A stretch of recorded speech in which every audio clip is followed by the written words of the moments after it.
Tole nagaan waaqayyo isiniif haa ta'u akkam jirtu fayyaa keessanii baga eegamtanii guyyaa har'aa qabdan isinin jechuun jaalladha. Ani obboleessuma keessan Abdii Guddisaatiin jiranii sagalee waaqayyo keessaa kutaa tokko waliin ilaallaa tarii sagalee kun waaqayyo isin gargaaree yaada keessan haaressuu danda'a.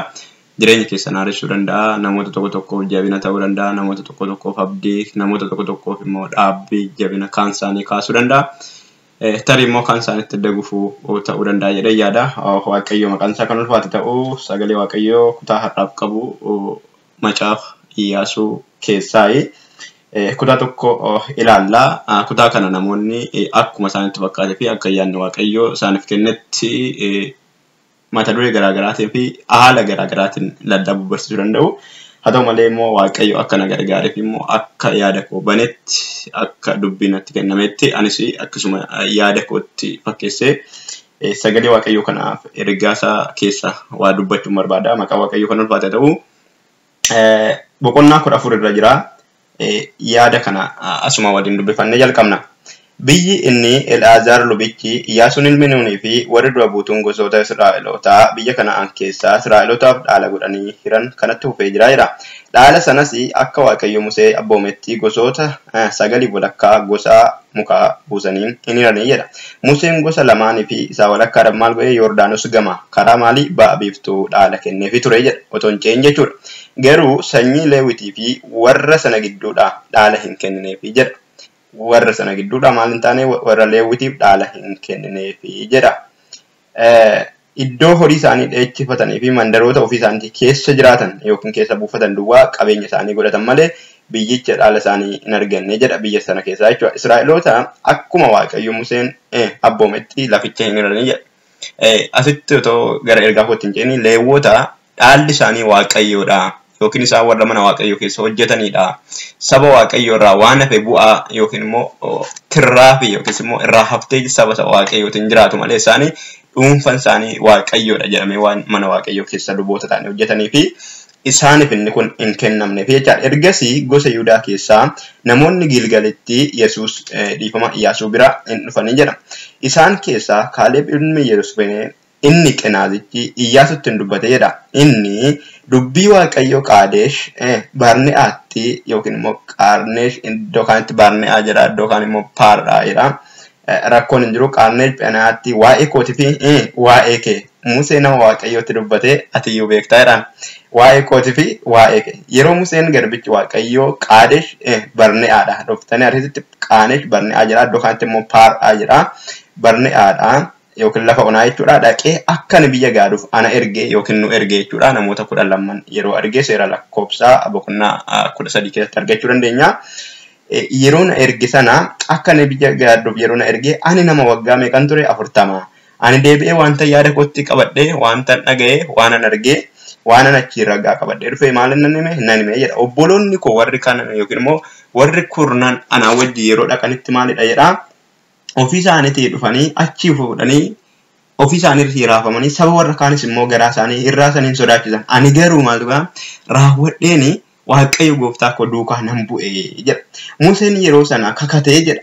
Ati guutummaatti waaqayyo gooftaa koo duukaa waan buutee fi biyyi ati miila keetiin irra ejjettu si'iif tokko ijoollee keetiifis bara baraan dhaala ta'ee hin kennama yookiin hin hafaa jedha. Amma kunoo waaqayyo akkuma waggaa 45 dura namoonni Israa'el lafa onaa keessa adeemaa jiranuu Museetti dubbatee ture. Waggaa meeqa dura? Waggaa 45 dura akkuma Museetti dubbatee ture. Ammas maal jedhaa? Jireenyatti na eegira. Jireenyatti na eegira. Kunoo ani har'a nama waggaa meeqati 85 ta'eera. Ani ammayyuu akkuma gaafa Museenii na erge sanaati cimaadha. Ciminatti lolatti gad ba'ee ol galuttis akkuma durii sana. Egaa biyyicha gaaraa isa waaqayyoon abdachiisa sana eenyudhaaf kenni? Anaaf naa kenni jedhaan jechuudha. Waaqayyo gooftaan maqaan isaa kan ulfaate ta'u. Anaaf naa kenni.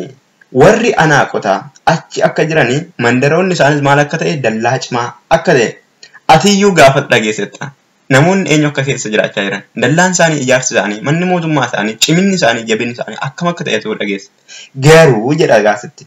Isa kanaatu yoo dhageessayyuu waaqayyo yoo na gargaare an akkuma inni jedhe achi keessaa isaan nan baasaa jedha. Ofii isaanii jarri cimoodha. Ofii isaanii jarri akkuma jarri an qaqamsanii nama nyaatu se'an jechuudha. Jarri warra kan namootaa miti warra isaan gidduu loluudhaaf dhaqan miti isaan gidduu warra buufatu kan isaanii warra ta'aniyyuu qilleensa irratti qabu jedhanii akka warri kaanaa isaanii sirriidhuma jarri sirriidha. Garuu maalidha jedhaa nuti akkas gochuu hin dandeenye inni akkuma baane ammas ani erganas ga'eeyyuu sichiyyuu lolee mo'achuudhaaf waggaa umuriin koo 85 yoo ta'e iyyuu ifama yoon jaarsomeyyuu yoon harri baasee yoonuma gadi gugguufee yoon maal ta'eyyuu lafa guureyyuu jechuudha. Anammayyuu lolee mo'achuudhaaf gadi ba'ee galuudhaaf waraana gaggeessuudhaaf waaqayyo yoo na gargaare maalidha jabaadha cimaadha humni koos akkuma bara waggaa 45 sana duraatiidha. Egaa kutaa tokkotti aansee dubbisee Luqaas boqonnaa 2 lakkoofsa 22 irraa kaaseen dubbisaa ergaan koo garuu 25 booda jira. Akka seera Museen abboometti yeroo qullaa'ummaa isaanii geenyanii waaqayyo gooftaa duratti isa dhiyeessuudhaaf mucicha gara Yerusaalem hin fidanii jedha. Seera gooftichaa keessatti dhiirri hangafti karra saaqu hundinuu waaqayyo qullaa'een addaan kan ba'eedha kan jedhu caafamee jira. Kana malees immoo akka seera gooftichaatti aarsaadhaaf gugee horaa 2 yookiis gugee sosookee 2 dhiyeessuuf isa fidaniidha. Gooftaa keenya Yesuus Kiristoos yeroo Maariyaamii fi Yoosef abbaasaa gara mana qulqullummaatti fidanidha jechuudha. Lakkoofsa 25 bara sanatti namni maqaan isaa Simi'oon jedhamu tokko Yerusaalem ture. Namni kun abboommii waaqayyoo kan eege waaqayyoon sodaachaa kan jiraate fayyina isa Israa'eliif dhufu kan maal ta'e eeggatu ture jedha. Eeggatu ture jedha. Hafuurri qulqulluunis isarra boqotee ture jedha. Kanaan duras fayyisaa gooftichaa isa abdachiifame otoo hin argin akka hin duune hafuura qulqulluudhaan isatti mul'ifamee ture. Fayyisaa gooftichaa yookiin immoo gooftaa keenya Yesuus Kiristoosin qaamaaf qaamatti ijaaf ijatti otoo hin argin lafa kanarraa akka hin boqonne yoo jaarsoomeyyuu yoo dulloomeyyuu yoo yeroon irra darbeyyuu yoo itti ga'eyyuu otoo hin arginii ijji isaa otoo hin argin akka maal hin taane lafa kanarraa akka hin darbine lubbuun isaa akka lafa kanarraa foon isaa wajjin gargar hin baane abdachiifamee ture eeggachaas ture jedha. Waggoota lakkoofsisuu danda'a, baroota lakkoofsisuu danda'a. Gooftaa keenya Yesuus Kiristoos kakatame, isa kakatame ijaan kan isaan arganii fi kan isaan eegaa turan baroonni isaa baroota baay'ee walirraa fagoodha. Akkuma kana isa ijaan arguudhaaf jiru kana eeggachaa kan ture jaarsichi kun yeroo kutaa kanarratti isaan maal gochuu dandeenya? Ijaan arginu laallaa jechaadha. Amma immoo hafuura qulqulluudhaan gaggeeffamee gara mana qulqullummaatti ol galee jira.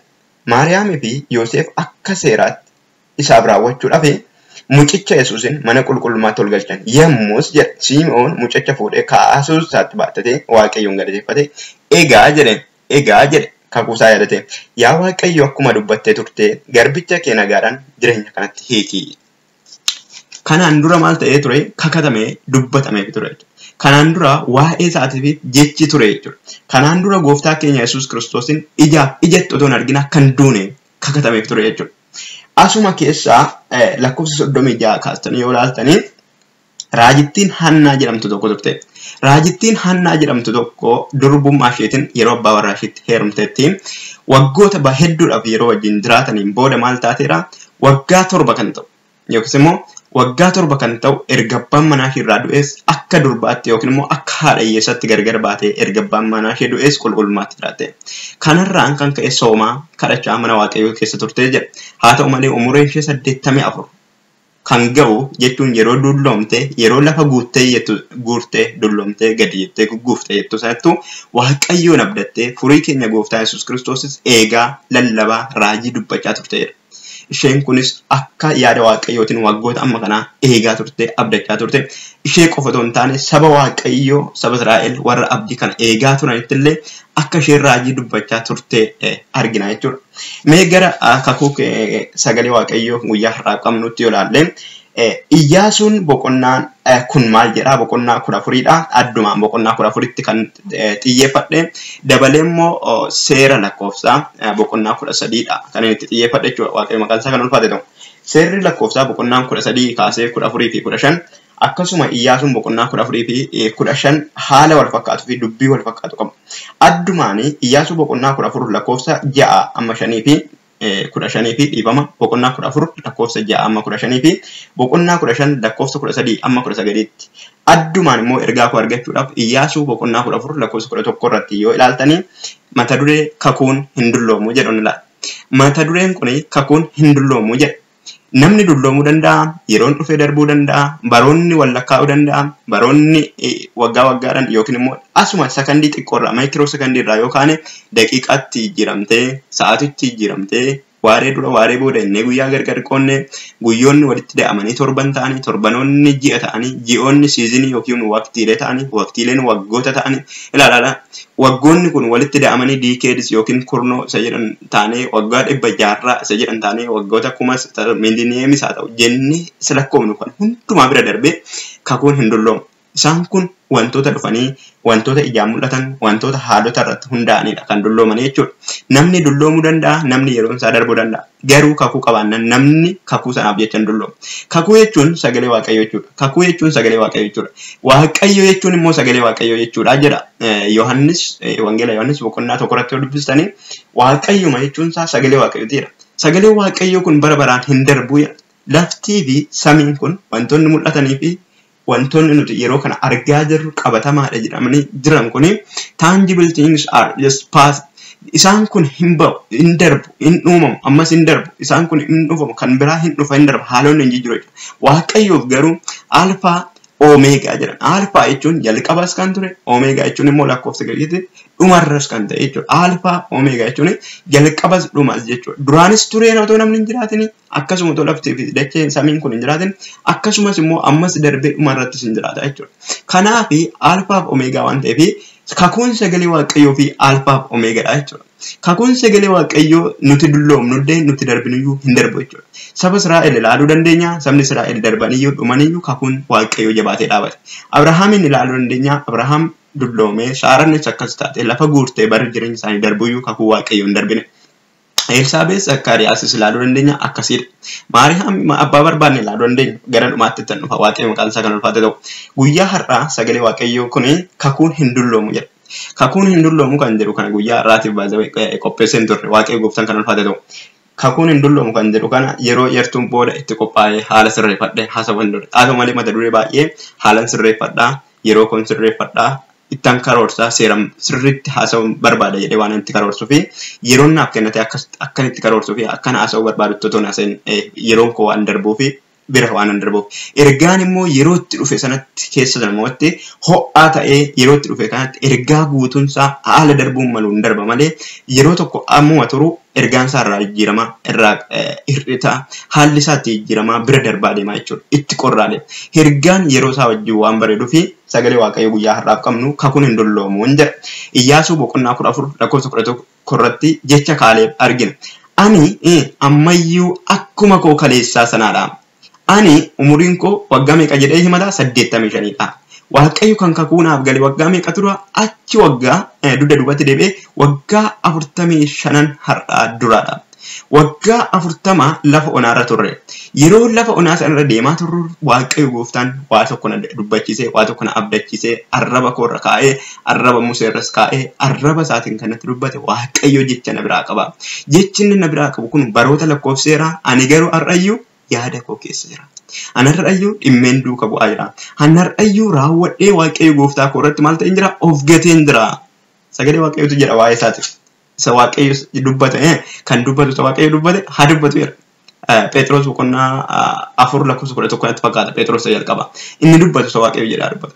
Waaqayyo gooftaan sagalee abdachiisee kakuu abdachiisee eenyu biraa qaba? Kaaleeb biraa qaba jechuudha. Kaaleebis waaqayyo biraa akka qabu ta'uu beeku waggaa 40 fi lafa onaa keessa deemaa ture. Waggoota 5 immoo lolaa fi qabsoo irra ture. Erga gara Kana'aanitti dhiyaatan erga Yordaanos fuuldura ce'an erga Yordaanos gamatti ce'anii haala sirreeffachuu iddoo mijeessuu loluu mo'uu baasuu ture. Kana booda maaltu dhufe sagalee waaqayyoo kutaa kanatti akka dubbatamutti lafa iruu yookiin immoo dhaala hirmaachuu ture. Dhaalli hirmaachuun kun akkamitti yoo jennee sabni Israa'el keessaa qomoon 9 already dhima qomoon 2 nandoo godhee dhifama. Qomoon 2 already Yordaanos gama otoo gamanatti hin ce'in jechuudha. Yordaanos gamarraa bakka bareedaa argannaan lafa dhaalaa nuuf godhiti nuuf kenni bakki kun lollee moonirraa jedhanii Museetti haasa'an. Museenis okay jedhee maal godhe lafa dhaala isaaniif hin kenne. Iyyaasuun garuu Museen yeroo achi lafa onaa sana keessa jiru Qeedaash yookiin Bernaas ennu lafa onaa keessa yeroo jiru sanatti yeroo isaan gaaduudhaaf seera lakkoofsaa boqonnaa 13tti isaan ergan nama 12 erge sanatti isaan Waaqayyo irratti waan guungumaniif namoonni kurnan ergaa hama ergaa soba mul'ata hama mul'ata foonii irraa fi yaada hamaadhaan gadheedhaan oduu sobaatiin yookiis immoo oduu foonii mul'ata foonii yaada foonii duukaa bu'anii namoota Waaqayyo waan Waaqayyo irratti gungumsiifanii jecha Museen akka raawwatee namoota sana wajjin kakuusaa hin nyaanne itti hin galle maal ta'e in kakatee Waaqayyo kakatee raawwatee maqaa isaatiin waan dubbateef Museen itti galuu hin dandeenye. Kanaaf Museen dirqama laga Yordaanos akka hin ceene Waaqayyo dubbatee waan tureef Iyyaasuu bakka buusuun dirqama ture. Kanaaf laga Yordaanos kan ceese eenyudha? Iyyaasuudha jechuudha. Iyyaasuun laga Yordaanos erga ceesee booda qomoo salgan hafanii fi qomoo waalakkaa irraa hirame qoosame taasise isaan kanaaf lafa iruun dirqama ture. Lafa iruun dirqama waan tureef lafti immoo akka seera isaaniitti kan inni hiramu ixaa yookiin carraa yookiis immoo muka buusuudhaan. Ixaa yookiin carraa muka buusuudhaaf jechuun abbaan carraan argise gara lafa furdaa, gara lafa coomaa, gara wayinii, gara harbuu, gara ijaa, gara firii, gara aannanii, gara dammaa. Isa baasu argachuu danda'a.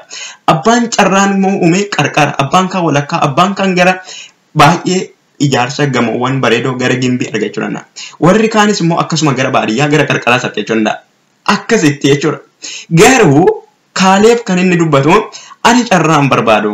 Carraanis nan barbaachisu. Anaaf Iyyaasuu carraan kun nun ilaallatu. Nuniini jalqaba Waaqayyo sagalee dubbatee ture. Jalqaba Waaqayyo kakuu dubbatee ture. Jalqaba Waaqayyo afaan isaatii baasee afaan koo keessan sanaan dubbadhee jecha gaarii waa'ee Waaqayyo abdii gaarii ejjennoo gaarii qabaadhee ture. Raawwadhee sanaan Waaqayyo wajjin bu'ee arraba kootiinis sanaan Waaqayyoof waan gaarii dubbadhe sana Waaqayyo arraba koo sana laalee karaa Musee goree natti dubbatee ture.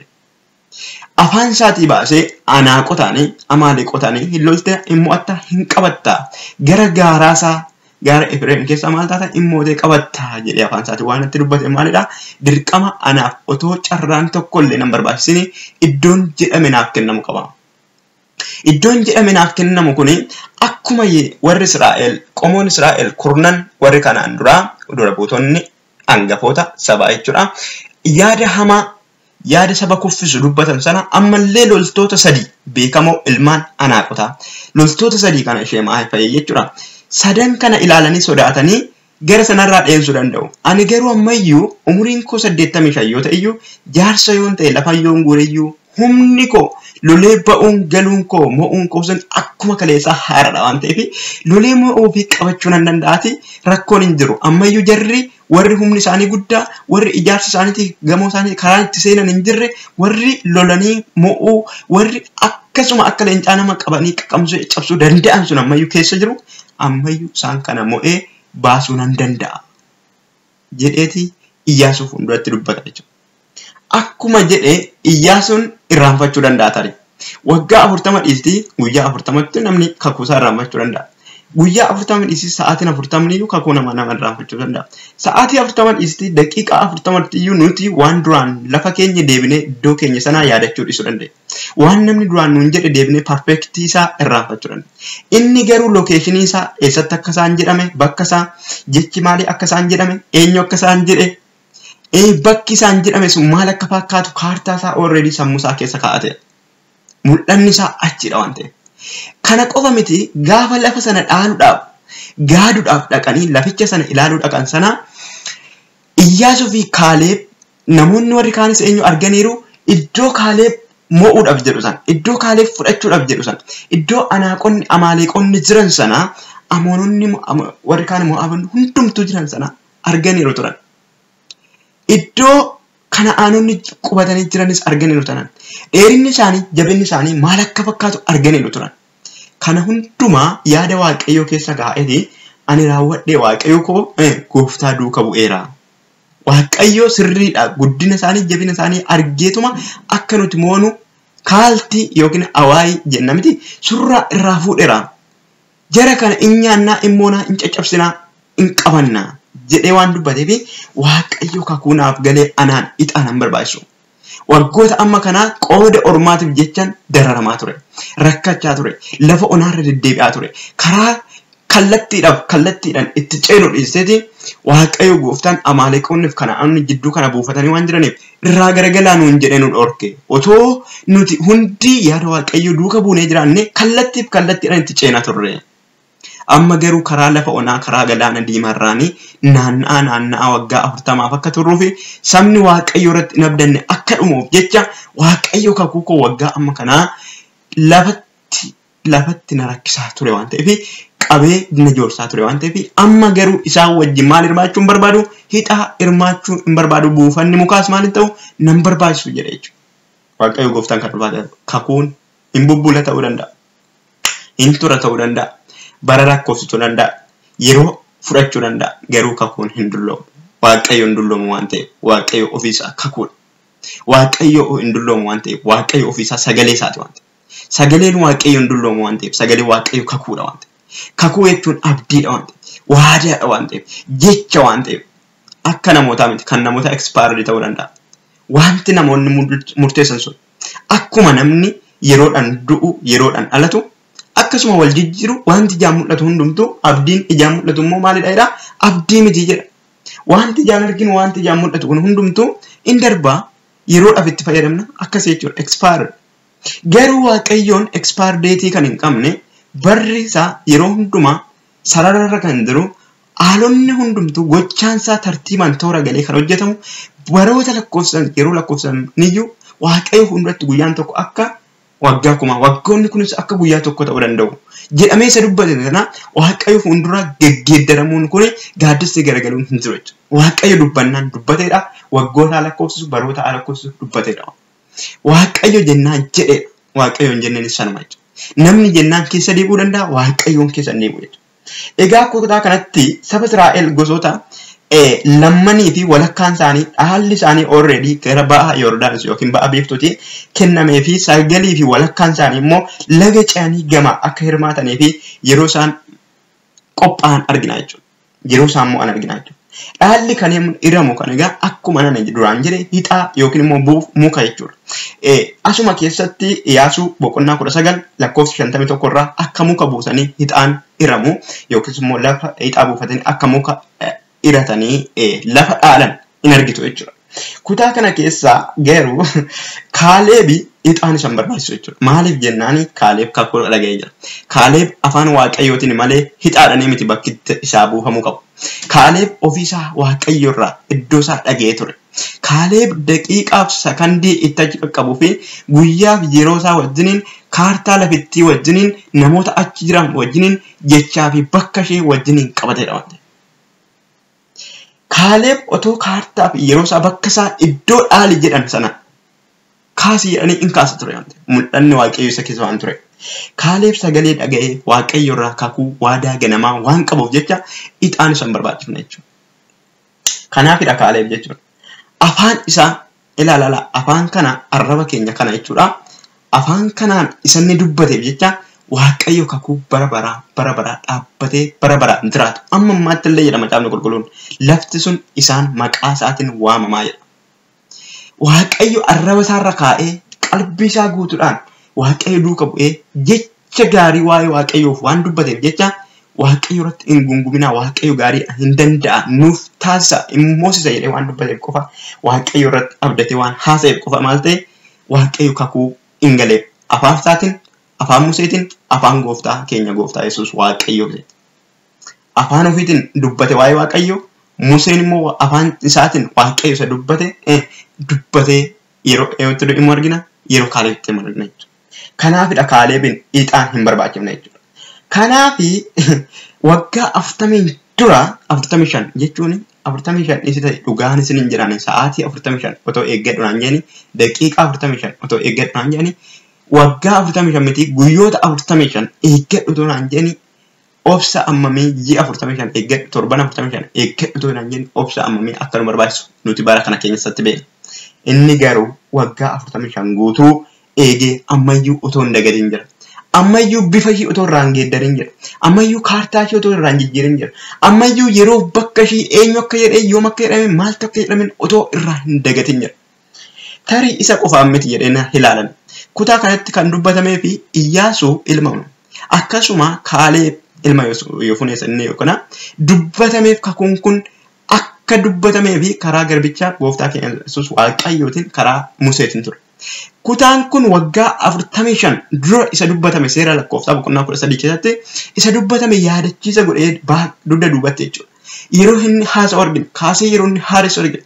Kana jechuun Kaaleef kan nama ajaa'ibu Iyyaasuudhuma sakakuun sun kakatameef inni deebi'ee ana qofaan miti yaa Iyyaasuu si'ifillee jechi kun dubbatamee ture. Si'ifillee waa'een kun silaallata sinillee ixaan sin barbaachisu jechaanii jira jechuudha. Waa'ee koof waa'ee kee Waaqayyo karaa Museetiin dubbatee ture. Gaarummaa Waaqayyoof jecha nuti Waaqayyoof gaarii dubbanneef Waaqayyo waa'ee keenyaaf gaarii kakuu kakatee waa'ee keenyaaf kakuu galee ture. Kanaafidha ati tarii yaadachuu dhiisuu dandeessa. Ati garuu irraanfachuu dandeessa. Ati hojii Waaqayyoottis saba gaggeessuutis gortee tarii kakuu keeyyuu dagachuu dandeessa. Ani garuu hamma ammaatti yoo mul'anni koo kakuu qorra jira. Haaleluyyaa. Warri mul'ata keessa Waaqayyo irra godhatan. Warri guutummaatti of gattanii Waaqayyoon duukaa buutan. Warri ilaalchi keessan, ijji keessan, kaayyoon keessan, mul'anni keessan, karoorri keessan Waaqayyo irra ta'e ammayyuu isinuuf yeroon jira. Ammayyuu isiniif bakki jira. Ammayyuu isiniif Waaqayyo kakuu hin deemne. Ammayyuu isiniif yeroo qaba Waaqayyo. Ammayyuu kakuu keessan hilaa kunoo jettanii yeroo isin obbiratti argitan jira.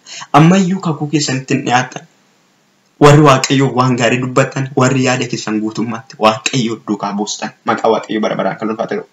Kanaafidha ana qofa miti si'ifillee silaallata. Iyyaasuun dagateera ta'uu danda'a. Kaaleef garuu amma ammaatti gonkayyuu hin raafne. Iyyaasuun tarii kan ofii qofa yaadatee kan Kaaleef irraanfachuu danda'a. Kaaleef garuu kan ofiisaas kan Iyyaasus hin raanfanne. Maaltu akka jedhame eenyu akka jedhame yoom akka jedhame yoomitti akka kakuu kana yaadachuu fi dhaaluu danda'an. Waaqayyo maqaan isaa kan ulfaate ta'u. Mee otoo gara sanaatti hin deemini gara seensaaf akka ta'utti gara ergaa guutuu isaatti otoo hin deemini xiqqoo waa'ee Kaalebii fi Iyyaasuu dubbachuu danda'a. Kaalebii fi Iyyaasuun gosoota saba Israa'el warra gaggeessan hangafoota yookiin liidarii 12 qomoo 12 sana jechuudha. Warra gaggeessan keessaa namoota 2 turan. Kana jechuun 12 ilmaan Yaaqoob keessaa gosa Yihudaa keessaa kan yeroo sanaaf filame eenyu ture? Iyyaasuu ture jechuudha ilma namaa. Akkasuma immoo gosa Efreem keessa eenyudha ture? Isa kana Kaaleeb ilma Yoofune ture jechuudha. Maqaa Waaqayyo bara baraan kan ulfaate. Gaggeessota qomoo turan jechuudha. Lamman keessa warra 12 keessaa warra 2 sana jechuudha. Isaan sun lachuu Kana'aan gaaduudhaaf warra ergaman keessaa namoota 2 turan jechuudha. Namoota 12 ergaman keessaa gosti Efreem fi gosti Yihudaa Waaqayyoof kan adda ba'an namoota 2 kanatti ergame jechuudha. Maqaa Waaqayyo ulfaate. Isaan kun Iyyaasuun jechuudha jalqaba Hooshe'aa jedhamee waamamaa ture. Asitti garuu Museen eenyu jedhee moggaaseedha? Iyyaasuu jedhee moggaasee jedha kutaa kanatti yeroo dubbatu. Maqaa Waaqayyo kan ulfaate ta'u. Namootaan 12 ergaman sana keessaa namoota 2 oduu gaarii waa'ee Waaqayyoo misraachoo himan keessaa Kaalebii fi Iyyaasuun isaan lammanidha jechuudha. Maqaa Waaqayyo kan ulfaate ta'u. Egaa kutaa kana keessatti waa'ee Waaqayyoo gaarii kan himan akkasuma lakkoofsa seera lakkoofsa boqonnaa 13 lakkoofsa 30 fi boqonnaa 14 lakkoofsa 6 amma 9tti argachuu dandeessu. Warri kaan garuu immoo amnaa, induunaa, dhumnaa, ijoolleen keenya isaanitti dabarfamanii kennamu, nutis hin bannaa, kanaa mannaa, otoo lafa onaa keessatti maal ta'an irra ta'e, dhumne irra ta'e. Kanaa mannaa, otoo dugda duuba deemnee warri Gibxii nu garboonfataniiru ta'e. Kanaa mannaa otoo kanaan dura yeroo mootii Gibxii fuulduraa ceenee galaana diimaa kun sana otoo achumatti dhufne. Otoo deebinee ammumayyuu garbummaatti hojjennee isaanumti akka barbaadan nu fixanillee nu fixanii. Otoo achumatti lafta awwaalaallee dhabame maa nu fiddee jedhanii yeroon isaan haasa'an argina jechuudha. Maqaa Waaqayyo bara baraan kan ulfaatu. Ilaa obboloota koo kakuun hin bubbulee sirrii namatti fakkaachuu danda'a. Sirriidha wanta argi kun nama sodaachuu danda'a. Sirriidha qomoon akkasiidha jechuu danda'a. Sirriidha afurri akkasiidha jechuu danda'a. Sirriidha ciminni isaanii akkasiidha jechuu danda'a. Sirriidha jabinni isaanii akkasiidha. Sirriidha gamoon isaanii akkasiidha. Sirriidha billaan isaanii akkasiidha. Sirriidha goraadeen isaanii akkasiidha. Amantiin isaanii akkasiidha. Tokkummaan isaanii akkasiidha. Tokkicha akkas taanaan akkas nu godhu jettanii sodaa garaa keessa sodaachuu dandeessu. Lakki Waaqayyo akkasumas Waaqayyoof oduu gaarii misraachoo gaarii saba Waaqayyootu dubbadha. Waan dubbatanitti arraba keessaniif of eeggadha. Waa'ee keessaniif waa'ee Waaqayyoof waa'ee namoota isaan kan biraatiif oduu gaarii oduu misraachoo gaarii dubbadha maleessa Waaqayyo waa'ee keessaniif raawwatee isiniif kennu isinin dhiisu. Jabina keessan miti waan ta'eef jabina waaqayyo isiniif kennuun immoo waan hundumaa gochuu hin dandeessu, loltan immoo hin dandeessu, cimuu hin dandeessu, darbuu hin dandeessu, dhaaluu hin dandeessu, dhaalchisuus hin dandeessu. Maqaa waaqayyo kan ulfaate ta'u. Barri darbe hin da'ina, yeroon dhumeera hin da'ina, lakkoofsifneera hin jedhina. Kaleessa katakamee waggoota amma kanaa ture hin jedhina. Ji'a kanaaf ture akkas hin jedhina. No, waaqayyo kan inni kakateef saba Israa'el waggaa 40 booda dhaaltuu jedhee kakanne ture. Hin dhaaltuu jedhee kakate ture. Yeroo muraasa boodatti ceetanii ijaan argitu jedhee kakate ture. No, garuu kan waggoota amma sanaa lakkoofsise amantii dhabuu saba Israa'el. Waaqayyo irratti qajeelummaa dhabuu saba Israa'el.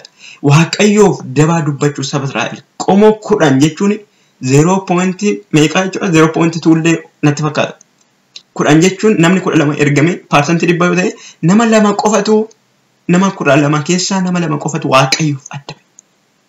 Kanaaf waggaa 40 guyyaa 40 isaan gaadansan gaadaa turan biyyattii ilaalaa turan coomamoo jabina qabdimoo salphoodhamoo biyyattiin hiyyeessidhamoo wayinii qabdimoo harbuu qabdimoo aannan qabdimoo darma qabdimoo jedhanii guyyaa 40 gaadaa kan isaan turan sana yeroo yartuutti ce'anii dhaaluu kan isaan qaban sana guyyaan 40 isin gaaddan sun waggaa 40tti isin jalaa haa jijjiiramu jedhe sababii amantii dhabina isaanii sababii jal'ina dubbachuu isaanii waaqayyo irratti waan hamaa dubbachuu isaanii irraa kan ka'e maqaa waaqayyo baranaan ulfaatu laala dubbiin arraba keenyaa iddoo ammamee akka qabdu kanaafidha macaafa qulqulluu fakkeenya keessatti arraba keessan keessa aboon du'aa aboon jiraachuu achi keessa jiraatu. Aboon du'aa fi jireenya achi jala waan jiruu fi arraba kee maal godhi ba'eessa godhi eeggadhu jedha macaafa qulqulluu. Maqaa waaqayyo bara baraan kan ulfaate. Kanaaf arraba keenyan illee waan dubbannu of eeggan. Arrabni keenya amma dubbannu kun jireenya keenya dugda duubaa hunda fashaleessuu, faallessuu danda'a, hunda milkeessuu danda'a. Maqaa waaqayyo bara baraan ulfaatu. Kakuun hin dulloomu. Kakuun yeroo lakkoofsuu danda'a, bara lakkoofsuu danda'a. Kakuun ammayyuu ammuma gaaf sanaati. Jechi isaa irraan hidhatu, bakki isaa irraan darbu, yeroon isaa irraan darbu, waaqayyo guyyaa bakka isaa beekee godhe waan ta'eef jedhe gaafa jedhe ofitti amanee jedhe waan ta'eef waaqayyo namni isaan olii namatti hin kakatu waan hin qabneef maqaa isaatiin ofitti amanee maqaa isaatiin kakataa jedha macaafni qulqulluu maqaa waaqayyo bara baraan kan ulfaatedha. Egaa akkasii akkuma afaan isaatiif dubbate san isaaniif ta'e kanaafidha arraba keessan eeggadhaa iddoo kanatti addumaan kan ba'ee baay'ee na ajaa'iban boqonnaa 14 lakkoofsa 24tti Kaaleeb ilmi Yofunee kuni afuura kan biraa qabaa jedhe waaqayyo. Museenis akkas jedhe afuura kan biraa qaba. Afuura shakkii miti afuura amantii qaba. Afuura jal'inaa miti afuura qajeelummaa qaba. Afuura of kennuuf raawwatee waaqayyo irratti of geetu qaba. Afuurri isaa afuura dulloomu waan hin turreef kakuun isaas kakuu dulloomu ture. Kakuun sagalee waaqayyo waan ta'eef hin dulloomu. Waaqayyos kanaaf jecha maal ta'e isaaf hin kakateedha. Guyyaan 40 waggaa 40tti yoo jijjiirameyyuu sababii namoota jal'ootaatiif jecha warra shakkaniif jecha warra mameetniif jecha warra garaan isaanii wallalamni akka bishaan gaachanaa akka dhagaa galaanaa ta'eef jecha kakuunsaa waggoota 40 guyyaa 40 yoo lakkoofseenyu haa ta'u malee sababa warra kaaniif barri isaa yoo bubbuleeyyuu yoo tureyyuu waaqayyo jalqaba karaa dhiyoo otoo isa geessuu malu otoo salphaatti asiin ce'anii isaan dhaalchisuu malanuu fagoo lafa onaa keessa waggoota amma kanaaf yoo joorseeyyuu warra abdachiise garuu fayyaatti eegera. Maqaa waaqayyo bara baraan kan ulfaate ta'u. Sababiin arra ga'uu keenya waaqayyo. Sababiin nagaatti eegamuu keenya waaqayyo. Sababiin nuti guyyaa daqiiqaaf sakandii har'aa yeroo kana daqiiqana arguu keenya waaqayyoodha waan ta'eef waaqayyo sababii har'aan nu eegeef qaba. Waaqayyo sababii daqiiqa kana nuuf kenneef qaba. Waaqayyo sababii guyyattii har'aa kana ijaan nu agarsiiseef nagaatti fayyaatti akka eegnuuf godheef qaba. Kakuun keenya ammuma nuti nagaatti eegamne daqiiqaa tokko tarkaanfannu kakuun keenya immoo daqiiqaa tokko nuti tarkaanfachaa jirti. Amma immoo nuti bara keenyatti achi tarkaanfachaa jiru barri immoo achi akkas nuti tarkaanfachaa jirti. Amma nuti ijaan arguudhaaf mul'ata keenya tarkaanfachaa jiru mul'anni keenya immoo achi as nuti tarkaanfachaa jirti. Kanaafidha waaqayyo nagaatti nu eege. Dhugaa waaqayyo gooftaan maqaan isaa kan ulfaate ta'u. Amma har'aatti waaqayyo nagaatti na eegeraa jedha. Boqonnaa 14 lakkoofsa 10 jecha kan argachuu dandeessu Iyyaasuun. Waggoonni amma kana lakkaa'amanii ammayyuu jaarsomuyyuu waaqayyo nagaatti na eegera akkuma dubbatee ture. Waaqayyo hin dhaalta, hin qabatta, hin ceeta jedhee maal ta'ee ture dubbatee ture. Iyyaasuuf Kaaleebiif addumaan Kaaleebiif adda baasee jechuudha. Maqaa waaqayyo baraan. Iyyaasuu garuu hojii Museetti akka darbuuf waaqayyo yaada isa irra kaawwateera. Waa'een Iyyaasuu baay'ee asirratti hin dubbatamu. Waa'een Kaaleeb garuu adda ba'ee afuura kan biraa qaba jedhee adda ba'ee Kaaleebiif lafa akkasii qomoo akkasii iddoo akkasii bakka akkasii kennamaaf jedhe. Iyyaasuuf Kaaleeb garuu walumaa galatti akka isaan haalan dubbatame jechuudha. Maqaa Waaqayyoo bara baraan kan lufatu. Akkuma dubbatame warra yeroo sanaa umuriin isaanii 20 fi isaa ol turan lafa onaa kana keessatti joormadhaan, dhumaadhaan, billaadhaan, hongeedhaan, beelan irra kutamtudha jechaan hin dhumtu jedhee Waaqayyo. Akkuma jedhes karaa kanan deemnaati erga shakkiin keessan kana sin godhee karaa lafa onaa karaa galaana diimaa geessudha naanna'a jedhee Waaqayyo. Egaa warri kurnan sun warri oduu sobaa, warri oduu shakkii, warri oduu mamii fuudhanii dhufan sun maal jedhanii noo asumaan itti ce'uu qabna malee, noo karaa dhiyoo kanaan deemuu qabna malee, noo bakka asumaan erga dhufne asumaan achi ceene lafa dhiyoo dhiisne karaa fagoosa kana maaltu nu geesseedha. Karaa Waaqayyoo irra isin hin gaggeessine dhiyoon qabu. Kakuu Waaqayyoo irra isin hin gaggeesse garuu hin dulloomu. Hallelujah. Maqaa Waaqayyoo bara baraan ulfaatu. Ilaa karaan Waaqayyoo qaxxaamura miti. Qaxxaamuras ta'uu mala. Karaan Waaqayyoo garuu karaa naannoo iyyuu yoo ta'e barri isaan ittiin fagaatu, ittiin darbu, irra hin darbu. Kakuu Waaqayyoo yeruma jedhametti gaara. Maqaan gooftaa keenya bara baraan kan ulfaatu ta'u. Ilaa dubbii kana qabaadha. Karaa dhiyoo kana asiinatti ce'uu qabna malee jedhaniitu karaa dhiyoo sanaanii achitti ce'an. Itti ce'uudhaaf yaalan olitti baanii hin dhaallaa qalbii jijjiirannaa jedhan. Waaqayyo garuu yeroon qalbii jijjiirrachuudhaaf isiniif kenne sun darbeera. Ani akkasin dhaaltaniif itti sin dhiyaadha. Ilaa ijoollee dhiifama obboloota koo. Gaaduu jechuun dhaqanii ilaaluu teestii gochuu naannoo isaa dhaqanii baruu jechuudha. Kana jechuun namni biyya tokko gaaduu yeroo itti dhiyaatedha jechuudha. Already itti dhiyaateera buufateera naannoon sun maal fakkaatti? Coomadha moo? Horiin isaanii akkamii? Jireenyi isaanii akkamii? Qonnaan bultoota moo? Lafti isaanii akkamii? Loltoonni isaanii akkamii? Namoonni isaanii akkamii? Ba'uuf galuun isaanii akkamii? Jedhanii gaaduudhaaf jechuun itti dhiyaatanii almost bira ga'anii jechuudha. Garuu Waaqayyo dugda duuba garagalaa ofirra garagalaati karaa biraa deemaa jedhanii mul'ata biraatti kenna jechuudha. Sababii amantii dhabuu isaati. Kanarraan kan ka'e warri jedhoonni kanaan dura Waaqayyo irratti amantii guutuu hin qabne garuu ammas immoo lafa biraarran kallattii biraarran dhiisaniitu karaa Waaqayyo isaaniin jedhe karaa Museen jedhuun dhiisanii ammas karaa yaada ofii isaanii asumaan itti ceenu malee jedhan. Garuu jalqaba maal jechaa turani nu fixuu nu ajjeesuu ilmaan keenyas isaan harkatti dhumuudha. Kana mannaa otoo achitti dhumne jedhanii kan isaan yaadanii turan amma immoo maal godhu qalbii jijjiirnarreerraa Waaqayyo yakkineerraa kanaafuu itti deemnaa Waaqayyo garuu isa kana miti isaan isin jedhu godhaa isaan didanii itti deemanii hin dhumanis jedhama caamni qulqulluun. Maqaa Waaqayyo bara baraan kan ulfaate ta'u. Kanaafi umuriin isaanii 20 fi isaa ol warra turan. By the way umurii 20 jechuun kuni underage kan jedhan yookiin immoo self dependency kan jedhani umurii 18tti isa biyyoonni keenya jechuudha biyyoonni baay'een amma umurii 18 geenyaan namni tokko of danda'aadha hirkattummaa jalaa ba'ee akkas jedhan jechuudha. Underage kan jedhu garuu akka sagalee Waaqayyootti umurii 20 gadiidha. Umurii 20 fi isaan olii yeroo itti lolaaf filatamanii yeroo itti biyya gaggeessuuf filatamanii yeroo itti wantoota garaagaraa ta'uudhaaf ofii isaaniitti self judgment of murteessuu danda'anidha. Yeroo ofiin of bulchuu danda'anidha umurii 20 fi isaa ol akka sagalee Waaqayyootti jechuudha. Museen yeroo lolaaf heeru akkasuma Geediyoon yeroo lolaaf saba qoodu umurii isaanii 20 fi isaa ol warra ta'e. Iyyaasuunis 20 isaa ol warra ta'e meeshaa akka hidhataniif isaan yeroo jajjabeessu yeroo kakaasu yeroo lolota shaakalchiisu. Museenis lafa olaanaatti isaan kana filaa jechuudha. Yeroo baay'ee umuriin isaanii 20 gadi warra ta'e underage jedhama akka sagalee Waaqayyootti. Maqaa Waaqayyoo bara baraan kan ulfaate baay'ee na ajaa'ibee kutaa kana argina. Bara lakkoofsisuus yeroon isaa hin ga'e. Waggoota 40 sun lafa onaarratti hin dhuman. Waggoonni 40 sun lafa onaarratti erga dhumanii booda akkuma dur dhaga'e maal yaadate wannoon Kaalebii sagalee Waaqayyoo waa'ee isaatiif kakatame yaadate jechuudha. Akkuma kakatame immoo ija isaatiin hin argee jechuudha. Ijaaf arguunii fi dhaaluun adda adda. Ijaan arguu fi nyaachuun adda adda. Ijaan arguu fi raawwatamuun adda adda laala. Obboleessi keenya Museenii ijaan argeera. Sababii sabni Israa'el gaggeessaa isaa jala jiru Waaqayyo irratti guungumeef jecha Museen kadhatee ture Waaqayyoon. Waaqayyo garuu okay that's okay jedhee bira darbe ture. Garuu sababii sanaaf jecha sababii isaan Museef Aaroon irratti ka'aniif jecha sababiidhuma gaggeessaa isaanii jecha jala turaniif jecha Waaqayyo Musee fi Aaroonis isaa wajjin hin adabe. Aaroon yaaduma Musee dura darbe Museen immoo ijaan hin argita garuu ofii keetii maal hin taatu hin dhaaltu. Waaqayyo maqaan isaa kan ulfaate ta'u. In kakate bakka Waaqayyo maqaa isaatii waan kakatee fi Museen lakki maaloo na dhaalchisi yaa Waaqayyo jedhee kadhaannan bakka ofii kootii ijaan arginaan gaa sabni koo qofti haa dhaalu jedhe.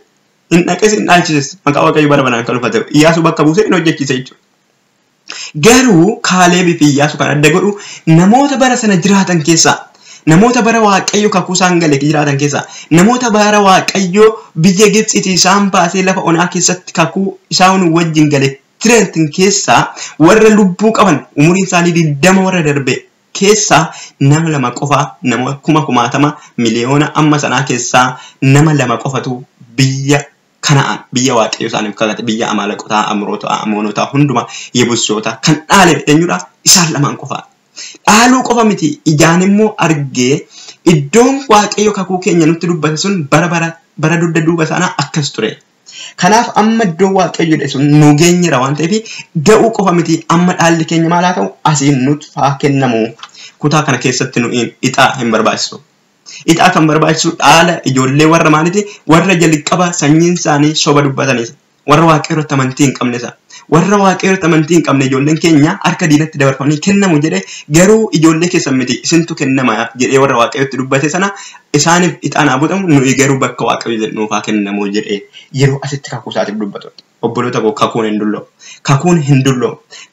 hin dulloo gonkumaa sagalee waaqayyo hin dulloo gonkumaa waadan waaqayyo nuuf gale hin dulloo maqaa waaqayyo baraadhaan kan ulfaate ta'u yeroo lakkoofsuu danda'a haalli irra darbuu danda'a nutti fakkaachuu danda'a lafa darbeera fakkaachuu danda'a irra darbeera fakkaachuu danda'a yeroo isaa irraanfatameera ta'uu no waaqayyo hin irraanfatu ofii isaa irratti dubbateetu waaqayyo yeroo dubbatume raawwate jechuudha maqaa waaqayyo baraadhaan kan ulfaate ta'u malee waaqayyo dubbatee ammas galmee gaggaragalchee yookaan isaa tarii irra darbee kaan isaa tarii raawwatee kaan isaa irraanfatamte waaqayyo gaafa dubbatu raawwateera kanaafidha yeroo kadhattan akka waan fudhattanitti ilaalaa kan jiru waan already waaqayyo dubbate raawwatameera maqaa waaqayyo baraadhaan kan ulfaate ta'u kanaafidha kutaa kana keessatti kan kutaa nama jabeessu kutaa yeroo kana abdii isiniif toru kutaa yeroo kana ija keessan bara kutaa yeroo kana kakuu keessan waaqayyo wajjin haaressu kutaa yeroo kana yaadni keessan waaqayyo irratti akka jabaatu qabu kan isiniif qoodeef malee kutaa kana har'aaf akkuma jalqaba dubbadhe har'aan miti kan qopheessee ture yeroo darbeef qopheessee ture maqaa waaqayyo baraadhaan kan ulfaate ta'u ani kakuun qabaa jedhe sagaleetu ture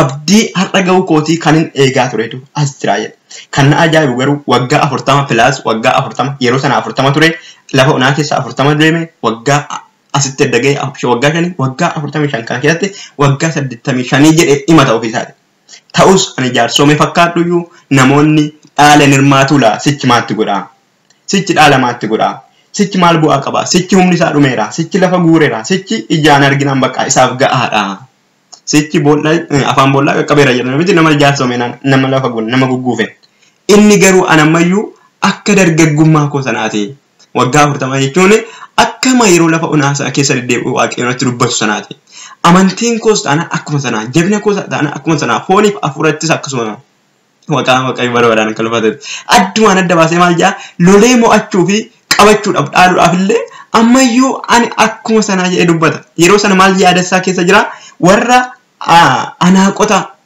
adduma ilmaan anaaqotaa keessaa nama 3 sana lolee mo'achuu warra dhedheeroo sana warra jajjaboo sana warra masaraaf lolatti beekamoo sana isaan sana lolee qabachuun yaadasaa keessa jira jechuudha maqaan gooftaa baraadhaan kan ulfaate akkum jedhe waaqayyo illolee waaqayyo yoo na gargaare jedhe maqaan gooftaa ulfaate waaqayyo yoo na gargaare humni koo cimaadha nan lola nan mo'adha nan qabadha malee lolli ammayyuu xumurame miti gani garuu kakuu koo fan dubbachaa jira ani garuu waa'ee ixaa waa'ee buufata mukaa sin jettaniif ani buufata mukaa akka nan barbaachifne waaqayyo jalqabuma kakuusaa waan dubbatee fi ammayyuu nan lola cimaadha warra cimoo kana of duratti nan lala boqonnaa 14 lakkoofsa 12 fi boqonnaa 15 lakkoofsa 14 irratti argachuu dandeessa yoo waaqayyo na gargaare maalan godha achi keessaa lolee injifadhe isaan nan baasaa jedhe laala warra waaqayyo irratti abdatan akkasuma Yaaqoob ergaa Yaaqoob boqonnaa 4 lakkoofsa 15 irratti maal jedha yoo waaqayyo jedha jireenya keessanii fi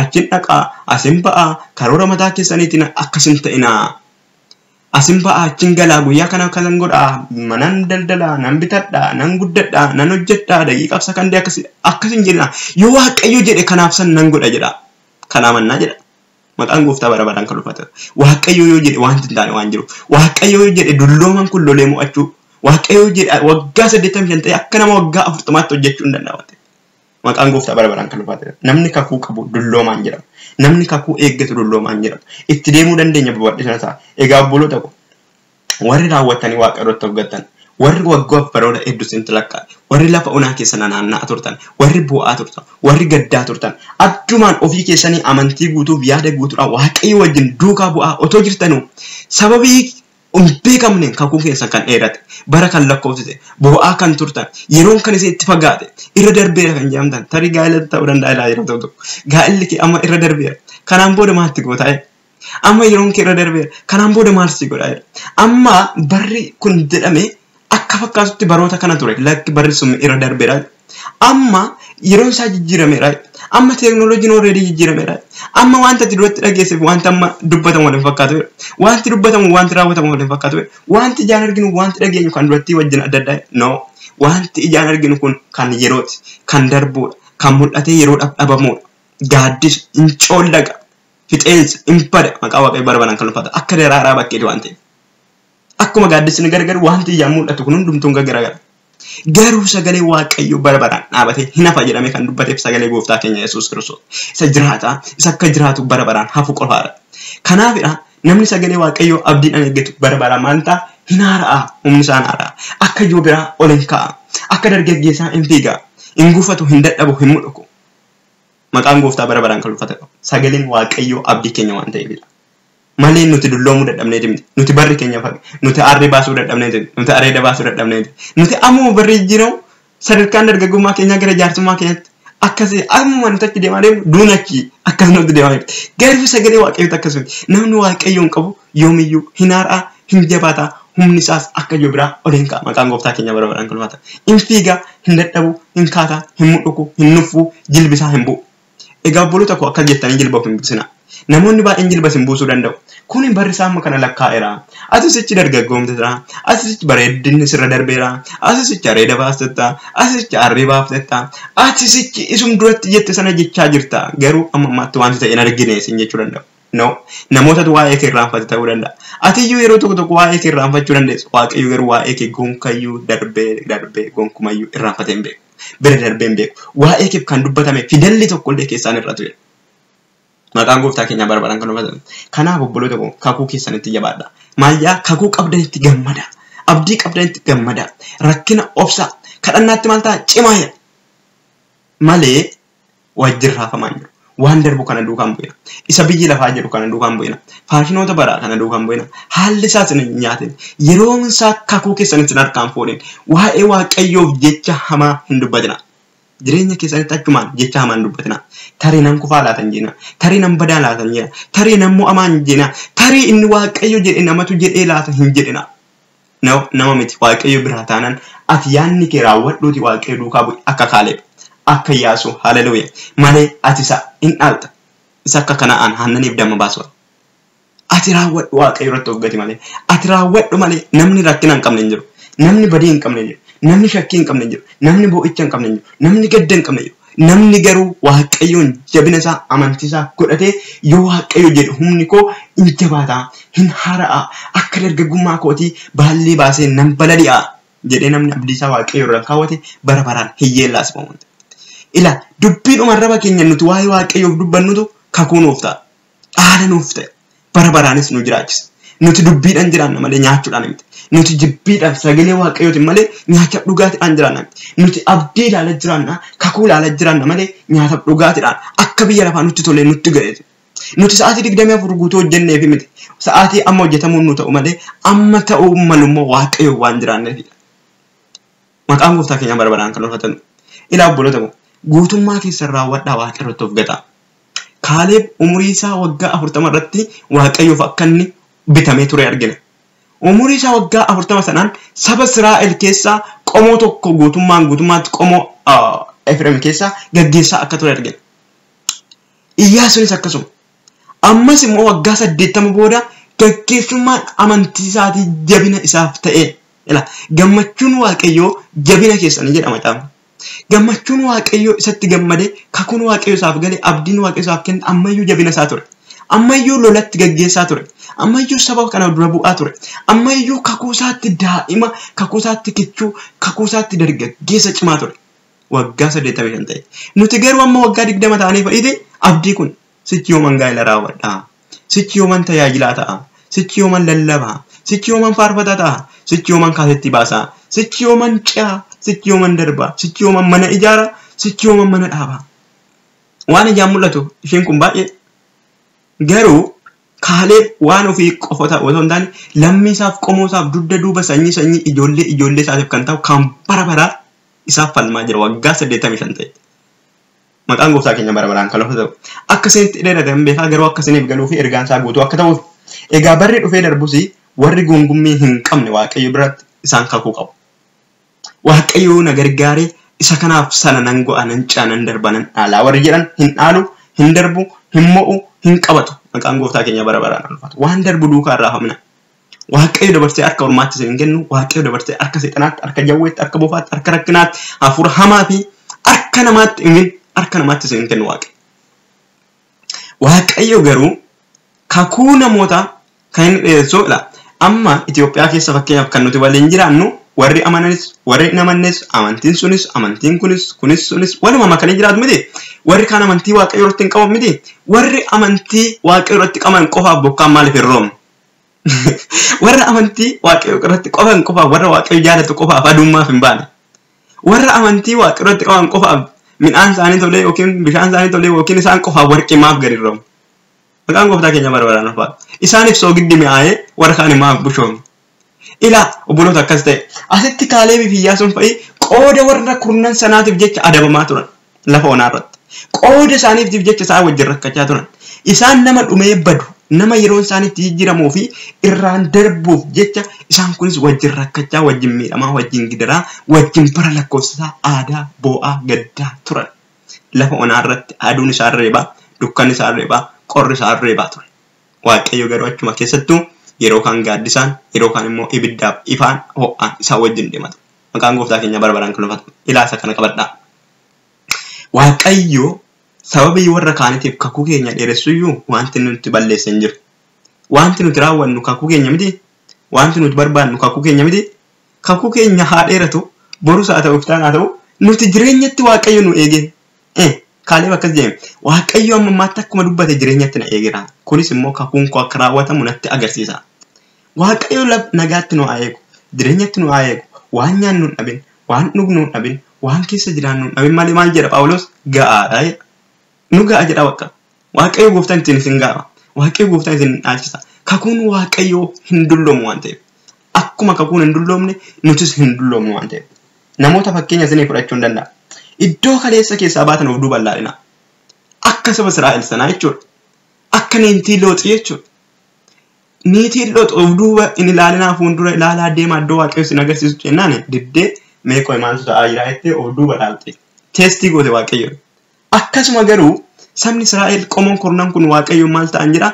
Hin gungumanii, hin qoranii jira sagalee Waaqayyo addaan keessa baase. Sabni kun amma yoomitti na qoruu jedhe Waaqayyo. Amma yoomitti isaaniif danda'a. Kanaan jecha guyyaan 40 eessatti isin haa jijjiiramu, sa'aatii 40 dhiifama waggaa 40 isin jalaa haa jijjiiramu jedhe Waaqayyo. Kanaanis waggaa 40 warri qajeelonnis warri jal'oonnis lafa onaa keessa jooraa turan. Ilaa obboloota koo saba keenyaaf, biyya keenyaaf, lafa keenyaaf, ofii keenyaaf, maatii keenyaaf kan waggaa nama kanaa lakkaa'amee fi namoota nu gidduudha Waaqayyotti gonkumantu jira. Malee kakuun isaa raawwatamuu dhabeeti miti. Malee Waaqayyo kakuu diigeeti miti. Malee dulloomeeti miti. Malee irra darbeeti miti. Expired ta'e miti. No. Waaqayyoon kan akkas godhee fi namoota warra kaan amma agarsiisutti warri shakkitoonni lafan dhaala waan ta'eef, warri qajeelonni lafa dhaalu waan ta'eef, warri mormitoonni lafan dhaalan waan ta'eef, hin darban, hin mo'atan, hin jifatan waan ta'eef amma isaan jal'oonni haxaamanii lafarraa raawwatamanii dhumatti Waaqayyo kakuu kanaan raawwatu. Waaqayyo kakuu keenya raawwatu. Waaqayyo bakka isaatti dubbii isaa already dubbateera. Dubbiin isaa dubbate jechuudha raawwate jechuudha waan ta'eef amma warri jal'oonni kun arganii guutummaa Waaqayyo irree Waaqayyo isaanitti mul'ate arganii deebi'anitti arganii lafa kanarraa raawwatamanii haxaamanii badanitti Waaqayyo kakuu keenya isa guutummaatti saba guutuudhaaf kale raawwatu. Kakuun dhuunfaa keenya akkuma dubbate jechuudha. Maqaan gooftaa keenya barbaraan ulfata. Gosoota Israa'el 12 kan galame lafa kanaan hin dhaaltudha ture. Gosa immoo addumaan Efreem kan kakatame Anaaqeen hin dhaaltu ture. Biyya gaaraa san hin dhaaltu ture. Isa kanaan inni Kaaleb karakkaraa jiru. Isa kanaan inni Kaaleb mormataa jiru. Isa kanaan inni Kaaleb falmataa jiru. Kakuun dhuunfaa keessanii akkuma dhuunfaati, kan biyyaas akkuma biyyaati, kan waldaa akkuma waldaati. Garuu kakuun Waaqayyo hin dheerata, bara lakkoofsuu danda'a, yeroo lakkoofsuu hin dulloomu garuu.